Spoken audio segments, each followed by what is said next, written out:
The slap echoed through the penthouse like a gunshot. Minute Jun stumbled backward, his hand flying to his burning cheek. Then something impossible happened. Behind his dark glasses, his eyes began to flutter. Light. Shapes. Colors. For the first time in 3 years, he could see. "I can," he gasped, his glasses falling away as he stared at the woman before him. "I can see." Amora stood frozen, her hand still raised, tears streaming down her face. She had just slapped Korea's most ruthless mafia boss. And somehow, miraculously, she had given him back his sight. But this miracle would come with a price neither of them expected. Welcome back to the channel, family. Before we dive into this incredible story of love, redemption, and the slap that changed everything, I need you to do 3 things right now. First, smash that subscribe button because we bring you the most captivating Afro-Korean romance stories you won't find anywhere else. Second, hit the like button if you're ready for a story that will have you on the edge of your seat. And third, drop a comment telling me, would you ever slap a mafia boss to save an innocent child? I'm reading all your comments.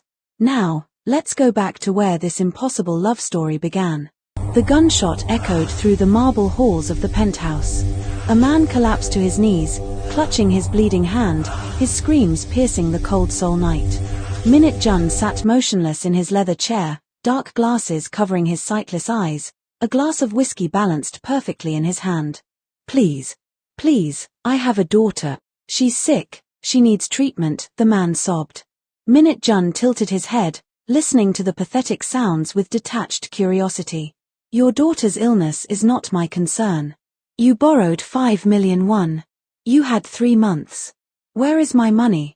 The hospital bills took everything. I just need 1 more week. Tae-young, Minute Jun interrupted, his voice cold as winter frost, break the other hand. Let him understand that time is not a luxury I provide. But Tae-young, a mountain of a man with scars crossing his face, moved forward. The sound of bones cracking made the other guards in the room flinch. Minute Jun didn't even blink. He hadn't blinked in 3 years, not since the attack that stole his sight and, some said, his humanity. Take him to the street, Minute Jun ordered. Make sure everyone in Gangnam knows what happens when you waste my time. And Tae-young, handle his family too. The daughter. Make it painful. Across the city, in a tiny apartment in Itaewon, Amora was counting the money she'd just received from her nursing shift. 300,000 won. She quickly converted it in her head and smiled. It was enough to send home to Lagos for her brother Chidi's school fees and still have something left for rent. Another night shift. Isabella, her Nigerian roommate, emerged from their shared bedroom, wrapping her bonnet. Girl, you go wound yourself oh. You never sleep. Amora shrugged, exhaustion evident in her eyes. I no get choice. Chidi's final year fees don't increase. Mama say the landlord day worry her too. But you're the one we suppose day live your life. You done forget wetting we run come Korea for? Fresh start, remember? Fresh start. The words tasted bitter. Amora's mind flashed to that night in Lagos, her father's blood on the compound floor, the powerful men who killed him walking free because they had money and connections. She'd become a nurse to save lives because she couldn't save his. She'd come to Seoul to escape the ghosts, but they followed her everywhere. Her phone rang. The hospital. Miss Amora? This is Director Park. We have an urgent VIP case. Private home care. The pay is triple your normal rate, but I must warn you, this client is extremely difficult. 15 nurses have quit in 3 months. Triple rate? Amora's heart jumped. That would change everything. I'll take it, she said without hesitation. The next evening, Amora stood before the massive penthouse in Gangnam, her worn nursing bag feeling inadequate against the opulence. The door opened automatically, and Tae-young's imposing figure blocked the entrance. You're the new nurse. He looked her up and down with barely disguised contempt. Yes, sir. Amora Okafor. Listen carefully. Don't ask questions. Don't touch anything unless ordered. Don't speak unless spoken to. The boss doesn't like noise, doesn't like incompetence, and definitely doesn't like people who waste his time. He led her through rooms that felt more like a luxury prison than a home. Everything was precisely placed, clinical, cold. Finally, they reached a dimly lit study where Minute Jun sat behind a desk, his back to them. "Boss, the new nurse is here." Minute Jun swiveled his chair slowly. Even behind dark glasses, Amora could feel the weight of his presence. He was younger than she expected, maybe early 30s, with sharp features and an aura of controlled danger. "Another one already?" His voice dripped with disdain. "What is it this time? Chinese? Filipino?" He paused, inhaling slightly. "No, different perfume. African?" Amora stiffened. "Nigerian, sir. I'm here to help manage your medication and I don't need help. I need competence, which seems impossible to find." He stood, navigating the room with practiced precision despite his blindness. "Let me guess your story. Came to Korea for a better life. Sending money to family back home? Playing the noble martyr?" Amora's jaw tightened. "My personal life is not relevant to your care, Mr. Minute." "Oh, she has spine," Minute Jun smiled, but it didn't reach his face. "Let's see how long that lasts. Your job is simple. Bring my medication at exactly 7 a.m. and 7 p.m. Don't be early. Don't be late. Don't attempt conversation. Don't touch anything in this penthouse except what's absolutely necessary. Can your African brain handle these simple instructions?" The slur hit like a physical blow, but Amora had faced worse. She'd dealt with racist patients before, men who thought their money made them gods. She needed this job. "Perfectly clear, sir," she managed through gritted teeth. Over the next week, Amora discovered that Minute Jun's cruelty wasn't limited to words. He would deliberately knock over his water and blame her for placing it wrong. He refused medication, then complained about pain.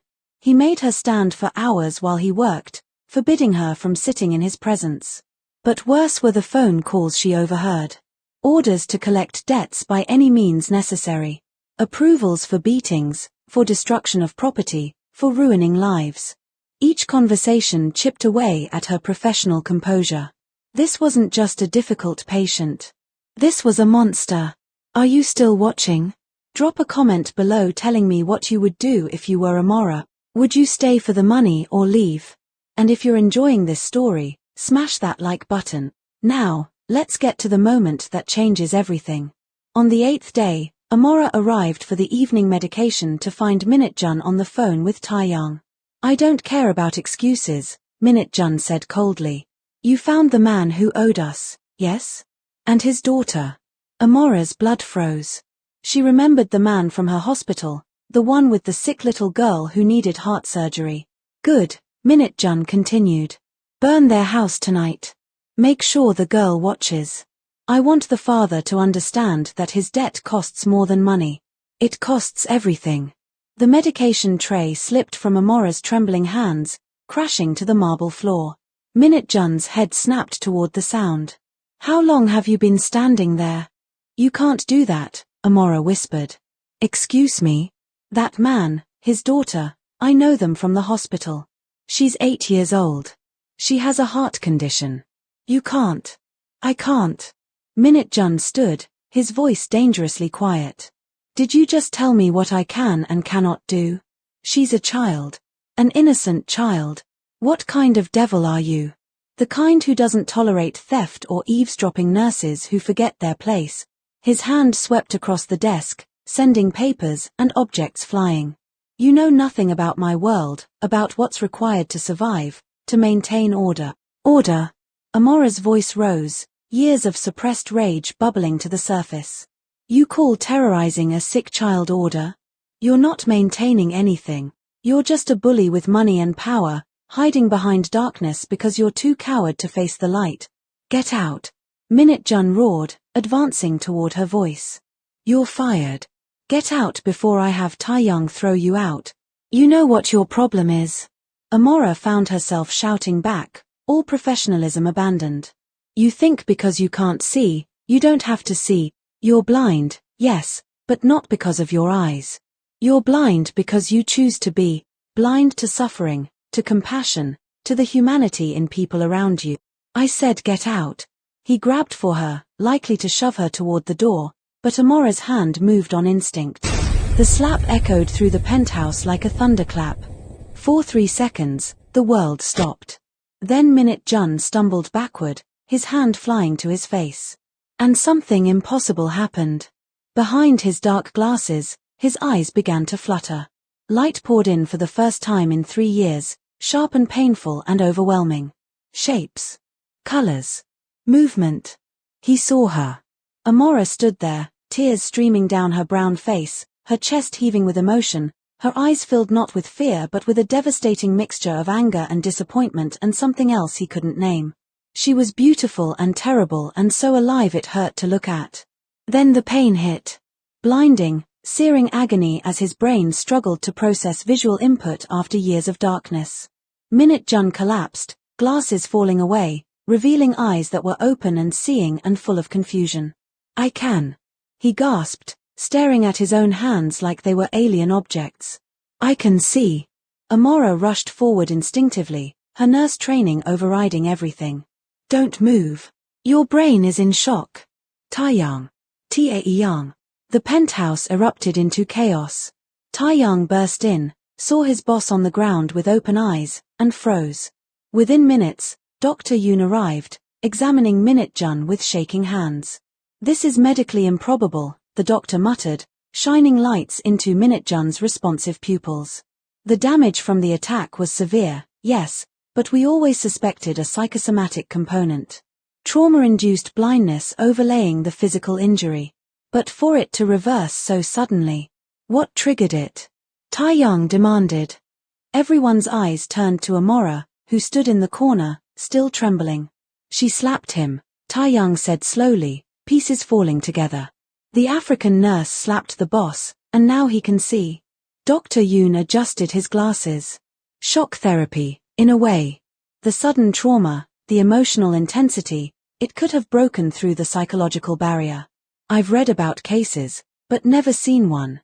Minute Jun said nothing. He was staring at Amora, truly seeing her, this woman who'd done what no one in his organization would dare. This woman who'd been crying. For him. No. Because of him. Because of what he'd become. Everyone out, he said quietly. Boss, you need. Out. When they were alone, Minute Jun struggled to his feet, his newly awakened vision swimming. Everything was too bright, too much, too overwhelming. Except her. Amora came into focus with startling clarity. You hit me, he said, the words strange and uncertain. I know. I'm sorry. I'm so sorry, I don't know what came over me. You weren't afraid. Amora lifted her chin. I was terrified. But that little girl is more important than my fear. Some things are worth the consequences. Why? The question came out raw. Why does a Nigerian nurse in Seoul care so much about strangers? And there, in that cold penthouse, Amora's walls finally cracked. Because powerful men killed my father in Lagos. They owed him money for his construction work, and instead of paying, they had him murdered. And nothing happened to them. Nothing. Because they had connections and money and power. I watched my mother scream over his body, watched the police do nothing, watched those men walk free. Her voice broke. I became a nurse because I couldn't save him. Because I needed to save someone. And I came to Korea to escape the ghosts, to start over. But I see men like you, men who use power to destroy instead of build, and I can't stay silent. I won't. Even if it costs me everything. Minute Jun felt something crack inside his chest, a sensation as shocking as regaining his sight. When was the last time someone had been honest with him? When was the last time someone had seen him as anything but a source of fear or money? I was 10, he heard himself say, when my uncle brought me into this life. My parents died drowning in debt. Uncle Kang said the only way to never be powerless was to be feared. To be ruthless. To show no mercy because the world shows none. And has it made you happy? Amora asked softly. Being feared? Minute Jun looked at his hands, seeing them clearly for the first time in years. I didn't know I had a choice. Until you showed me. The moment stretched between them, fragile and dangerous. The little girl, Amora whispered. Please. Minute Jun pulled out his phone and dialed. Taeyang. Cancel the order on the family. All of it. Because I said so. No, I'm not going soft. I'm going smart. There are better ways to handle this. Find the father a job in one of our legitimate businesses. Pay for the girl's surgery. Anonymous donation. When he hung up, Amora was staring at him with something like wonder. Why? She asked. Because maybe I'm tired of being blind. What happens next will shock you, but first, if you've made it this far, you're clearly hooked on this story. Do me a favor and hit that like button, and comment below what you think Minute Jun should do next. Should he leave the Mafia life? Can a man like him really change? Let me know your thoughts. Now, back to the story because the biggest twist is coming. Over the next 2 weeks, something impossible happened. Amora stayed, helping Minute Jun adjust to sight while managing his recovery. But it was more than medical care. In the quiet hours, they talked. Really talked. He told her about the attack 3 years ago, how his own men had turned on him, beaten him nearly to death, stolen shipments worth millions. How he'd woken up in darkness, physically and emotionally, and built his empire back through pure ruthlessness. She told him about Lagos, about her mother's strength, about her brother Chidi who wanted to be a doctor, about the guilt of leaving them behind to chase a better life. You send them money every month, Minute Jun observed one evening, watching her prepare his medication. He was still getting used to seeing, to matching faces with voices. More than half your salary. How did you? I pay attention. I always have. Now I can see it too. The worn shoes you never replace. The same lunch every day. You sacrifice everything for them. They're my family. And what about you? What about your dreams? Amora paused. No one had asked her that in years. I don't know anymore. Minute Jun stood, moving closer. His vision had sharpened over days, and now he could see every detail of her face. The exhaustion around her eyes. The strength in her jaw. The kindness she tried to hide behind professionalism. You made me see, he said quietly. Really see. Not just with my eyes. You showed me that I'd become the same kind of monster who took your father. Who takes and destroys and justifies it as business. Minute Jun. I'm going to change this. The business. No more violence. No more predatory lending. I have enough legitimate operations to transition, I just never cared enough to try. But I care now. Why now? He reached out, gently touching her face, the first face he'd truly seen in 3 years. Because I want to be someone worthy of how you looked at me. Before the disappointment. I saw it, in that first moment of sight. You expected better from me. And you were right to. Amora's breath caught. This isn't, we can't. Why not? Because I'm your nurse. Because we're from different worlds. Because 2 weeks ago you were ordering people's hands broken and now you're talking about change and I don't know if it's real or if you'll wake up tomorrow and be that man again. Then stay, Minute Jun said urgently. Stay and make sure I don't. Be my conscience. My guide. The door burst open. Taeyang rushed in, his face pale. Boss, we have a problem. It's Chairman Kang. He's coming here. Now. And he knows about the changes you've been making. Minute Jun's expression hardened. My uncle. He's furious. He's saying you've gone soft, that you're compromising the organization. He's calling an emergency meeting of the family heads. Let him come. 20 minutes later, Chairman Kang swept into the penthouse like an avenging storm. He was in his 60s, silver-haired, wearing a traditional hanbok that somehow made him more intimidating. His eyes swept the room and landed on Amora with pure disgust. So it's true, he said in Korean, then switched to accented English. My nephew can see again. And the first thing he sees is this African woman, and suddenly he forgets everything I taught him. Uncle, Minute Jun stepped forward, his voice respectful but firm. Things are changing. The organization is evolving. Evolving? Kang laughed bitterly. You mean dying? You've cancelled 3 major operations. You've started paying medical bills for people who owe us money. You've gone soft, boy. Weak. Just like your father. Don't you dare speak about my father. Your father died weak and in debt. I saved you from that fate. I made you strong, and this is how you repay me.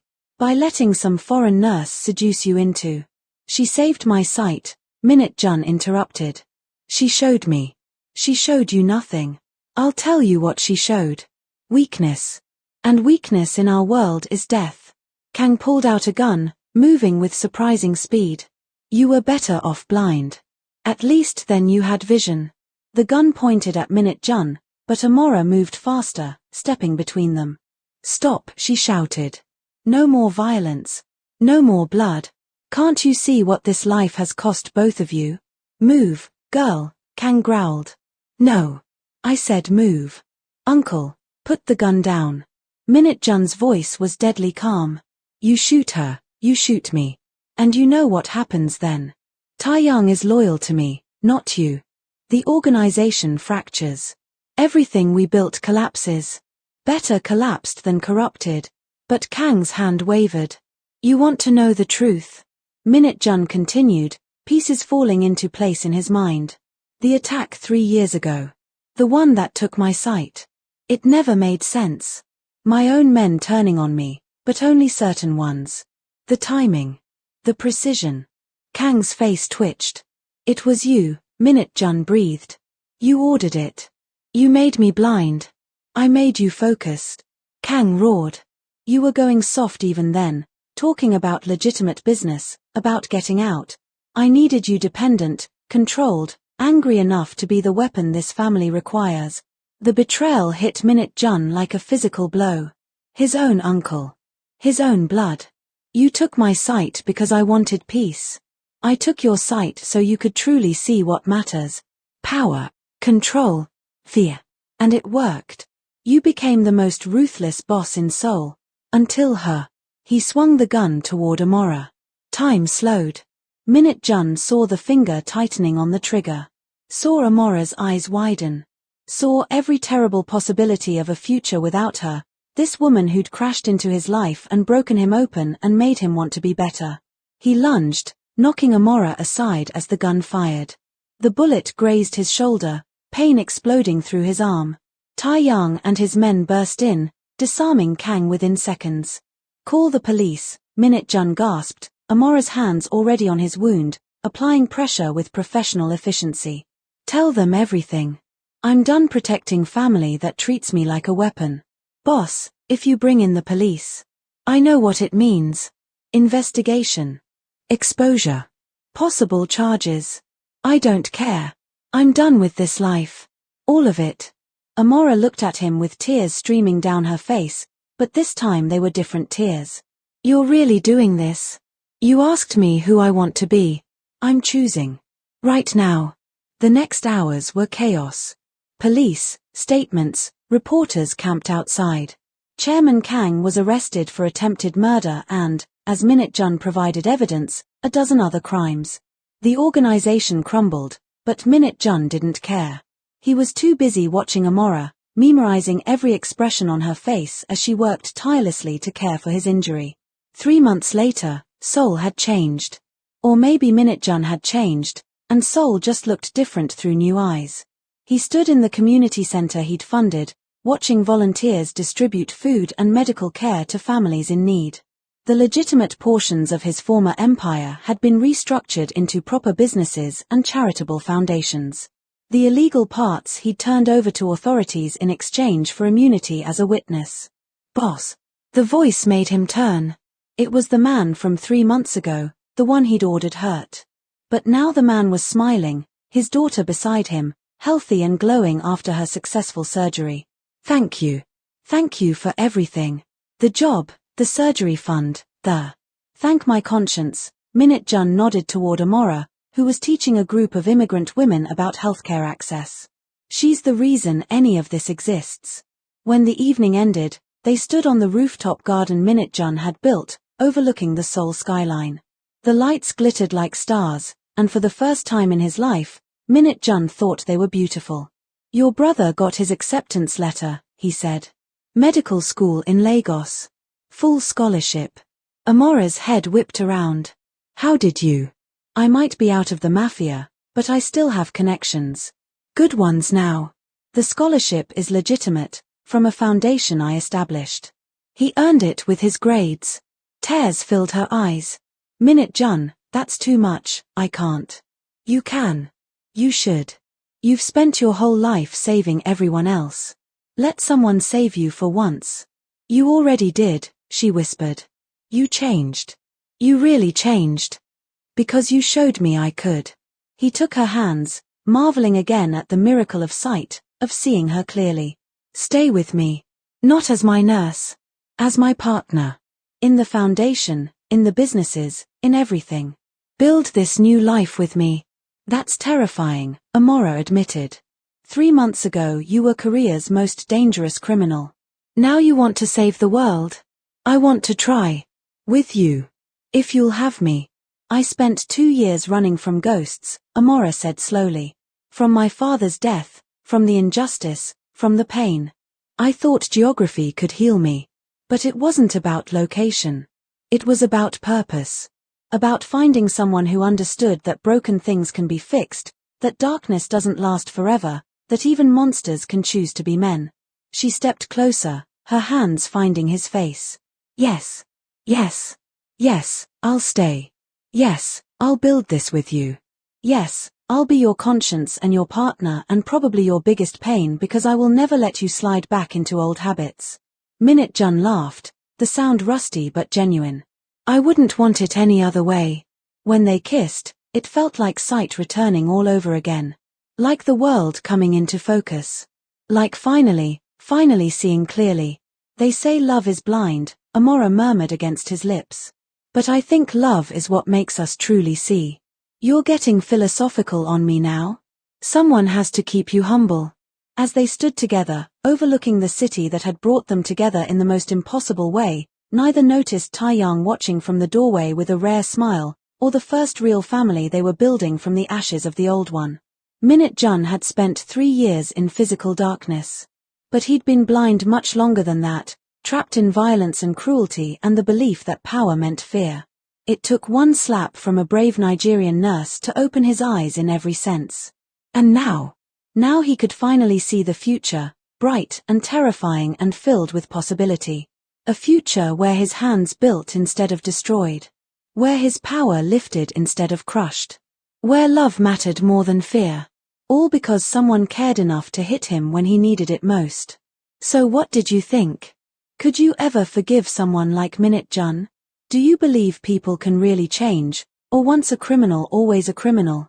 Drop your thoughts in the comments below because I love reading your perspectives. And if this story touched your heart, please like this video and subscribe to the channel for more Afro-Korean romance dramas that will keep you on the edge of your seat. Share this with someone who needs to believe in second chances and the power of love to transform even the darkest hearts. Thank you so much for watching, and I'll see you in the next story.